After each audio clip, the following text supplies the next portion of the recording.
Hello my sweet BTS army, welcome to my new video. Army, आज आपके लिए मैं बहुत ही शॉकिंग न्यूज़ लेकर आई हूँ। आपका रिएक्शन भी कुछ ऐसा ही होगा कि आखिर क्या हुआ है। ये शॉकिंग न्यूज़ काफ़ी ज़्यादा इमोशनल भी है। इसलिए इमोशनल है क्योंकि बैंक पीडे ने बीटीएस के पुराने हाउस, जो आपने बहुत बार देखा होगा, उसको बेच दिया है और ये घर खरीदा है कोरिया के एक बहुत ही फेमस एक्टर ने। चलिए इस न्यूज़ को बहुत अच्छे से जानते हैं, पर आगे बढ़ने से पहले जल्दी से चैनल को सब्सक्राइब करके बेल आइकन को हिट कर दीजिए, जिससे मेरी न्यू वीडियो की नोटिफिकेशन सबसे पहले आप तक पहुंचे। दरअसल आर्मी, आपको लग सकता है शायद ये न्यूज़ फेक है, लेकिन ये न्यूज़ एकदम रियल है। ये बिल्कुल भी फेक न्यूज़ नहीं है। यस, बैंक पीडी ने बीटीएस के ओल्ड हाउस को बेच दिया है। ये वही घर है जहां से बीटीएस ने अपनी शुरुआत की। उन्होंने अपने पूरे करियर को स्टार्टिंग जो दी है ना, वो इसी घर से दी है। बीटीएस यहाँ पर जाने कितने समय तक प्रैक्टिस करते थे, अपने सारे सॉन्ग लिखते थे एंड उन्होंने अपना सारा जीवन यहाँ पर निकाल दिया है। हालांकि ये बात एकदम सही है कि आज बीटीएस अपने इस पुराने घर में नहीं रहते हैं, लेकिन इस बात से भी किनारा नहीं किया जा सकता है कि बीटीएस ने अपने गोल्डन पीरियड इसी घर में जिए हैं और आज ये घर को बेच दिया है बैंक पीडी ने। ये घर खरीदा है कोरिया के बहुत ही फेमस एक्टर किम वू बिन ने। ये घर बीटीएस के दिल में अपना एक अलग ही जगह बनाया है।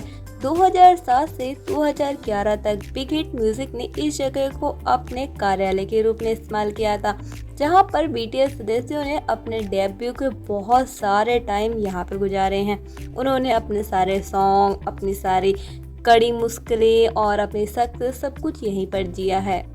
तब बीटीएस ने इस बिल्डिंग को खाली छोड़ दिया था, लेकिन आर्मी ने नहीं। आर्मी यहाँ पर आती थी और अपने बीटीएस के लिए अपने प्यार को इसकी दीवारों पर लिखकर दर्शाती थी।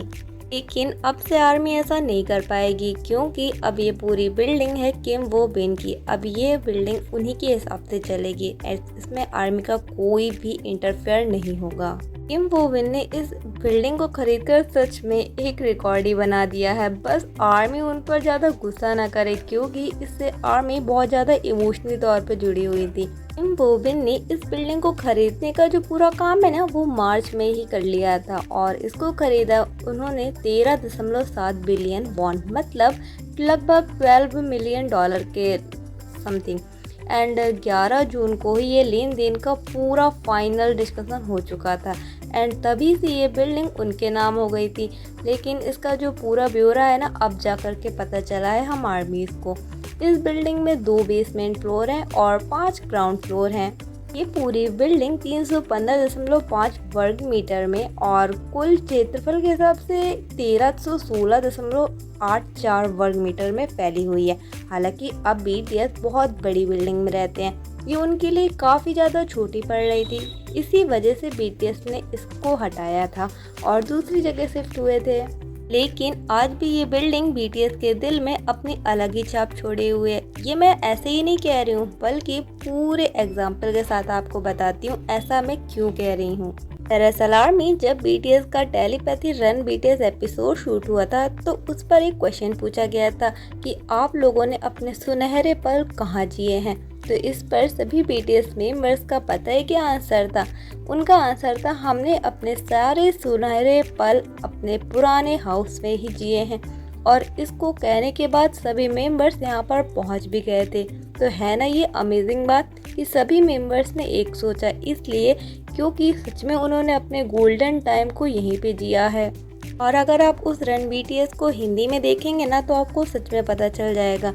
बीटीएस तो वहाँ की हर एक गली के बारे में ही अपनी अलग ही राय बनाए हुए हैं। सभी बीटीएस मेंबर्स अपने पुराने घर पहुंच गए थे, तो सब अपनी अपनी यादों को बता रहे थे। आरएम और जिमिन तो निकल पड़े थे और वहीं पे अपनी अपनी कहानियां शेयर कर रहे थे कि कैसे हम आइसक्रीम से बचे, क्या हमने किया, क्या नहीं किया, हम क्या करते थे। तभी जंगकुक बताने लगे कि ये रेस्टोरेंट में हम आया करते थे एंड इस तरीके से सभी मेंबर्स अपनी अपनी मेमोरीज को शेयर कर रहे थे, क्यों, जो कि उनका घर से जुड़ी हुई हैं।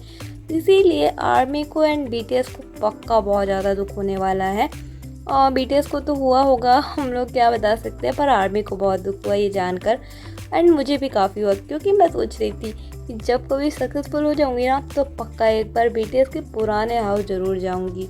एंड आई होप आप लोगों का इस पर पक्का कोई ना कोई सपना ज़रूर रहा होगा, लेकिन फ़िलहाल तो ये सपना चूर चूर हो गया, क्योंकि अब ये बिल्डिंग तो किम वो बिन के हिसाब से ही होगी। अब इस पर बीटीएस का कोई भी अधिकार नहीं रह गया।